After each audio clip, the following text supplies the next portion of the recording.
Statue of unity પાસે આદિવાસી મ્યુઝિયમનું કામ ચાલી રહ્યું છે ત્યારે મ્યુઝિયમમાં કામ કરતા લોકોએ બે આદિવાસી યુવાનોને ચોરીની શંકાએ ઢોર માર માર્યો છે। દોરડા વડે બાંધીને ઢોર માર મારતા બંને યુવાનોનું મોત થયું હોવાનો પરિવારજનોએ આક્ષેપ કર્યો છે। એક યુવાનનું ઘટના સ્થળે મોત થયું જ્યારે બીજા દિવસે સંજય તડવી નામના યુવાનનું સારવાર દરમિયાન મોત નીપજ્યું। પોલીસે સમગ્ર મામલે 6 લોકો વિરુદ્ધ હત્યા, રાયોટિંગ અને એટ્રોસિટી એક્ટ મુજબ ગુનો નોંધીને ધરપકડ કરી છે। પકડાયેલા તમામ આરોપીઓનો મેડિકલ ટેસ્ટ કરવામાં આવશે। નાંદોદના ધારાસભ્ય ડોક્ટર દર્શનાબેન દેશમુખે બંને યુવાનોને સહાય આપવાની માંગ કરી છે।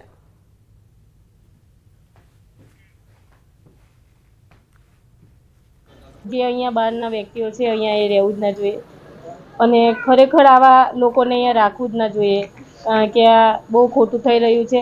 આજે અમારી જોડે થયું છે, કાલે उठीन બીજા जोड़े पण થઈ। लोखंड के सरिया वगैरह पड़े हुए थे, उनको लेकर वो भंगार में बेचकर कुछ पैसे कमाने की इच्छा रखते थे। उन युवानों को वहाँ पे काम करने वाले कॉन्ट्रैक्टर और वर्कर्स ने रात में पकड़ा। पकड़ने के बाद उनके साथ मार पिटाई की। इस मार पिटाई के दौरान उनमें से एक युवान बेहोश हो गया और फिर उसके बाद में उसको जब हॉस्पिटल में लाया गया तो उसकी वहाँ पे डेथ हो गई। आवा आदिवासी समाज पर अत्याचार करनारा लोकोने અને આદિવાસી સમાજને ખોટી રીતે રંજાડ કરીને બદનામ કરીને ખોટા આરોપો લગાવીને જે રીતના એમના પર દમન ગુજારવામાં આવ્યો છે એ લોકોને અમારો સમાજ અને અમે ક્યારેય માફ નથી કરવાના। તો શ્રાવણમાં મીઠાઈ ફરસાણ ખાતા પહેલા સાવધાન, આ મીઠાઈ તમને બીમાર પાડી શકે છે। શ્રાવણને લઈને આરોગ્ય વિભાગ સતર્ક થયું છે। શ્રાવણ માસમાં તહેવારોની સિઝનમાં મીઠાઈ અને ફરસાણના વેચાણમાં વધારો થાય છે, પરંતુ મીઠાઈ તમને બીમાર પાડી શકે છે, જેના પુરાવા પણ ન્યૂઝ 18 તેમને બતાવી રહ્યું છે। ગઈકાલે સુરતના સિંગનપોર વિસ્તારમાંથી સુમુલના નામે નકલી ઘીનું ગોડાઉન ઝડપાયું હતું, તો આ તરફ વડોદરાના ડી માર્ટમાંથી ગ્રાહકને સડેલી કેક મળી। ગ્રાહકે સ્વીટ કેક ખરીદી હતી, જેનું પેકેટ ખોલતા જ કેક સડેલી હોવાની જાણ થઈ હતી। તો આ તરફ આરોગ્ય વિભાગ પણ એક્શનમાં આવ્યું છે। સુરત આરોગ્ય વિભાગ શહેરના 9 ઝોનમાં દરોડા પાડીને ચીજવસ્તુઓના સેમ્પલ લેબ પરીક્ષણ માટે મોકલ્યા છે।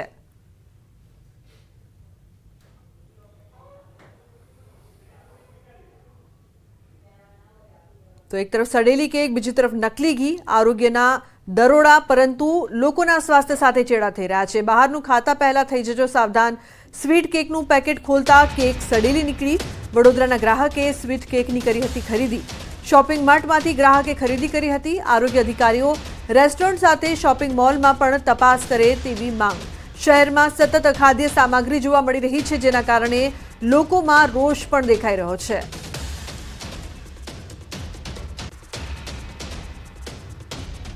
तो श्रावण महीना ने लईने आरोग्य विभाग तंत्र सतर्क। सूरत में विविध दुकानों में दरोड़ा पाड्या। 9 जोन में अलग अलग टीमों द्वारा तपास करवामां आवी छे। शंकास्पद वस्तुना सेम्पल लेवाया छे।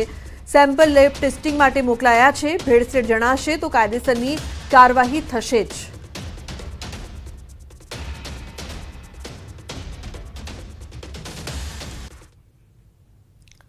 શ્રાવણ મહિનાની શરૂઆત થતાની સાથે જ ફરાળી વસ્તુઓની બજારમાં માંગ હોય છે અને આ તમામ વસ્તુઓની માંગ વચ્ચે વેપારીઓ ભેળસેળ કરતા હોવાની ફરિયાદ આરોગ્ય વિભાગને મળતી હોય છે। ત્યારે કહી શકાય છે કે સુરત આરોગ્ય વિભાગની અલગ અલગ ઝોનમાં ટીમો દ્વારા આજે સેમ્પલ અથવા કંઈ દરોડાની કામગીરી કરવામાં આવી રહી છે। આપણી સાથે આરોગ્ય અધિકારી જગદીશભાઈ સાળુંકે જો સીધા વાત કરીએ। સાળુંકે સાહેબ, શાના માટે રેડ આજે?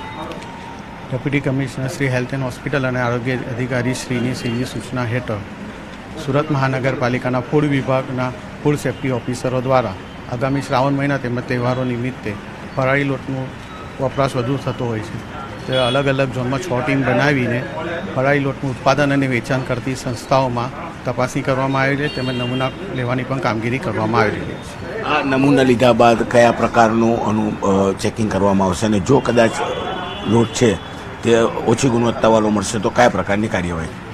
આ નમૂના પૃથ્થકરણ સારું ફૂડ લેબોરેટરી મોકલવામાં આવશે અને જો કોઈ સંસ્થાના રિપોર્ટમાં ખામી જણાશે તો તેની સામે ફૂડ સેફ્ટી એક્ટ મુજબ કાયદેસરની કાર્યવાહી કરવા અને ફરિયાદ દાખલ કરવાની કાર્યવાહી કરવામાં આવશે। ખાસ આ સેમ્પલો લેવામાં આવી રહ્યા છે અને તેને તપાસ માટે મોકલવામાં આવશે અને જો કોઈકમાં કહી શકાય કે આ ભેળસેળ મળશે તો ચોક્કસ તેના પર કાયદેસરની કાર્યવાહી સાથે દંડ પણ કરવામાં આવશે। કેમેરામેન ભરત બ્રહ્મભટ્ટ સાથે કીર્તેશ પટેલ, ન્યૂઝ 18 ગુજરાતી, સુરત। તો સુરતમાં લાજપોર જેલમાં કેદીનું મોત થયું છે। કાચા કામના કેદીનું શંકાસ્પદ મોત થયું છે। તબિયત બગડતા તેને હોસ્પિટલ લવાયો હતો। સારવાર દરમિયાન મહેશ વાળાનું મોત થયું છે। ચોક બજાર પોલીસ દ્વારા ધરપકડ કરવામાં આવી છે। મોતને લઈને પોલીસે તપાસ શરૂ કરી છે।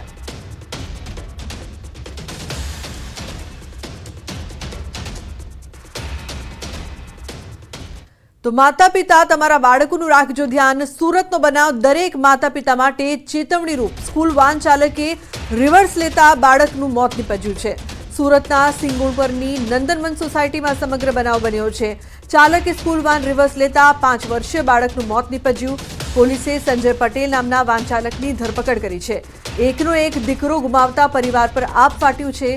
5 વર્ષીય શ્લોક બુધવારે સોસાયટીમાં રમતો હતો। તે દરમિયાન સ્કૂલ વાન સોસાયટીમાં આવી હતી અને સોસાયટીમાં જ આ બનાવ બન્યો હતો।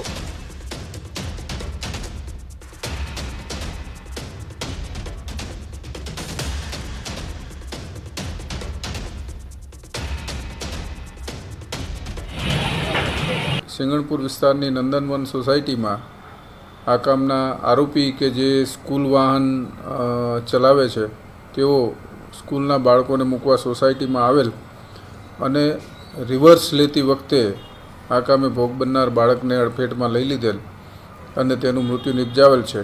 જે બાબતે સિંગણપુર પોલીસે ગુનો રજીસ્ટર કરી આરોપીની ધરપકડ કરેલ છે।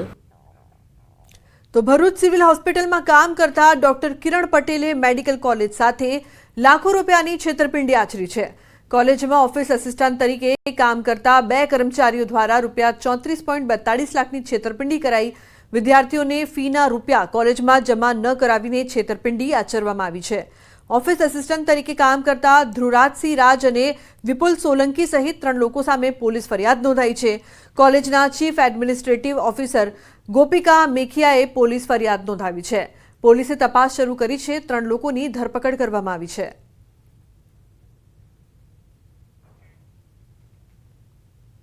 જે સંસ્થા દ્વારા સંસ્થા માટેના ચેક વિદ્યાર્થીઓ પાસેથી લેવામાં આવેલા એ બધા ચેક આ એકાઉન્ટમાં જમા કરવામાં આવેલા જેની અંદાજિત રકમ 30 થી 35 લાખની આજુબાજુ થાય છે। આ ઉપરાંત વિદ્યાર્થીઓ દ્વારા એમની હોસ્ટેલની ફીસ પેટે જે પણ રોકડ રકમ ચૂકવવામાં આવતી હતી સંસ્થા ખાતે એમાંથી પણ ઘણી બધી રોકડ રકમની સીધી ઉઠાંતરી કરવામાં આવેલી છે અને જે રકમ અંદાજિત અત્યારે 3-3.5 લાખની આસપાસ હમણાં સંસ્થા દ્વારા કરવામાં આવેલ ઓડિટમાં જણાઈ આવેલ છે। સિંગણપુર વિસ્તારની નંદનવન સોસાયટીમાં આ કામના આરોપી કે જે સ્કૂલ વાહન ચલાવે છે તેઓ સ્કૂલના બાળકોને મૂકવા સોસાયટીમાં આવેલ અને રિવર્સ લેતી વખતે આ કામે ભોગ બનનાર બાળકને અડફેટમાં લઈ લીધેલ અને તેનું મૃત્યુ નિપજાવેલ છે। જે બાબતે સિંગણપુર પોલીસે ગુનો રજીસ્ટર કરી આરોપીની ધરપકડ કરેલ છે। તો ફોરેસ્ટ વિભાગમાં શારીરિક ક્ષમતાની કસોટીમાં લાયક ઠરેલા કુલ જગ્યાના 25 ગણા ઉમેદવારોની યાદી જાહેર કરવામાં આવી છે। ગુજરાત ગૌણ સેવા પસંદગી મંડળ દ્વારા યાદી જાહેર કરાઈ છે। અગાઉ 8 ગણા ઉમેદવારોની યાદી જાહેર કરવામાં આવી હતી ત્યારે હવે 823 જગ્યાની સામે 25 ગણા ઉમેદવારોની યાદી જાહેર કરાઈ છે। આ યાદીમાં અગાઉની 8 ગણા યાદીમાંના ઉમેદવારોના નામ પણ સામેલ કરાયા છે।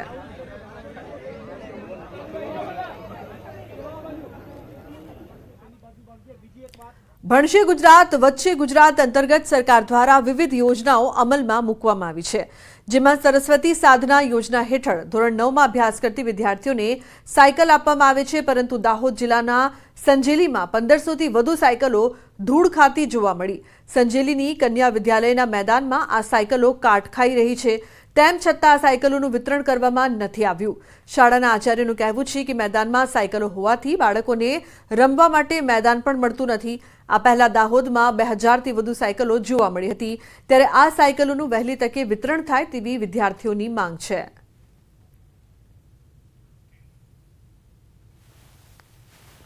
ભણશે ગુજરાત આગળ વધશે ગુજરાત જે આ વાતને સાર્થક કરીને ગુજરાત સરકાર દ્વારા વિવિધ યોજનાઓ નીકાળવામાં આવી હતી। વિદ્યાર્થીઓને પણ ભણવા માટે ભાર મૂકે તે માટે ગુજરાત સરકાર દ્વારા વિવિધ યોજનાઓ સાર્થક કરવામાં આવી હતી। તેવી જ એક યોજના સરસ્વતી સાધના યોજના જેના અંતર્ગત વિદ્યાર્થીનીઓને જે સાયકલ આપવામાં આવે છે દૂરથી અભ્યાસ કરવા માટે આવતા વિદ્યાર્થીઓને આ સાયકલનો લાભ આપવામાં આવે છે પરંતુ કહી શકાય કે દાહોદ જિલ્લામાં ગત 2 દિવસની અંદર જે સૌપ્રથમ દાહોદ શહેરમાં મામા સાહેબ ફાળકે છાત્રાલય ખાતે જે 2000 થી વધુ સાયકલો ધૂળ ખાતી નજરે પડી હતી અને અત્યારે અમે જે જગ્યા પર ઉભા છીએ જે સંજેલીની કન્યા છાત્રા વિદ્યાલય છે તેમાં પણ આ જ પ્રકારની પરિસ્થિતિ જોવા મળી રહી છે. અત્યારે જે હજારોની સંખ્યામાં જે અહીંયા સાયકલ છે ધૂળ ખાતી નજરે પડી રહી છે.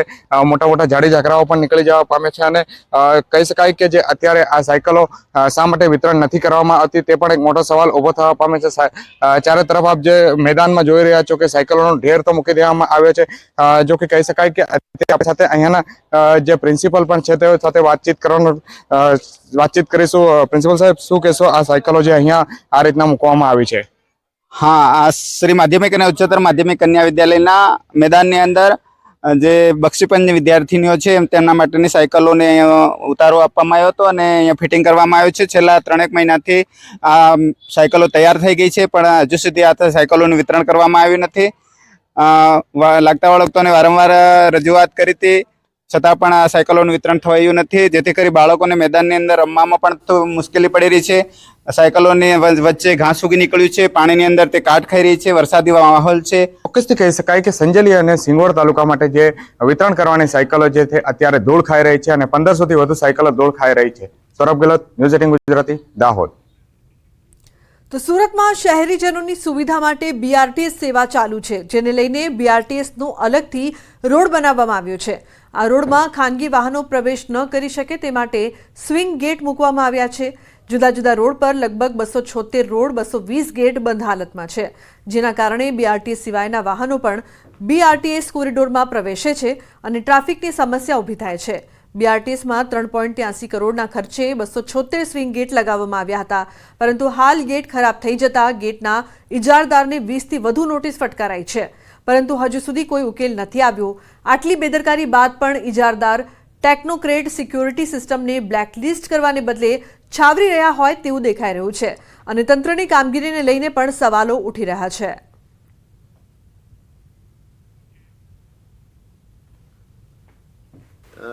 અમારા ટોટલ ડેડિકેટેડ કોરિડોરમાં 276 સ્વિંગ ગેટ છે. તે પૈકી જે છે 56 જે છે એના રખરખાવ અને એના જે છે એના મેન્ટેનન્સ સ્ટ્રીટ લિંક પાસે છે. 56 પૈકી અમારા એક જ બગડેલું છે, એ બી 2-3 દિવસમાં રિપેર થઈ જશે. બાકી જે 220 છે એમાં બી મોટે ભાગે બધા ચાલુ છે ને અમુકને તો છેલ્લા એ જે એના ઇજારદાર છે ટેકનોક્રેટ એને વારવાર નોટિસ લઈને તાકીદ કરવામાં આવ્યો છે.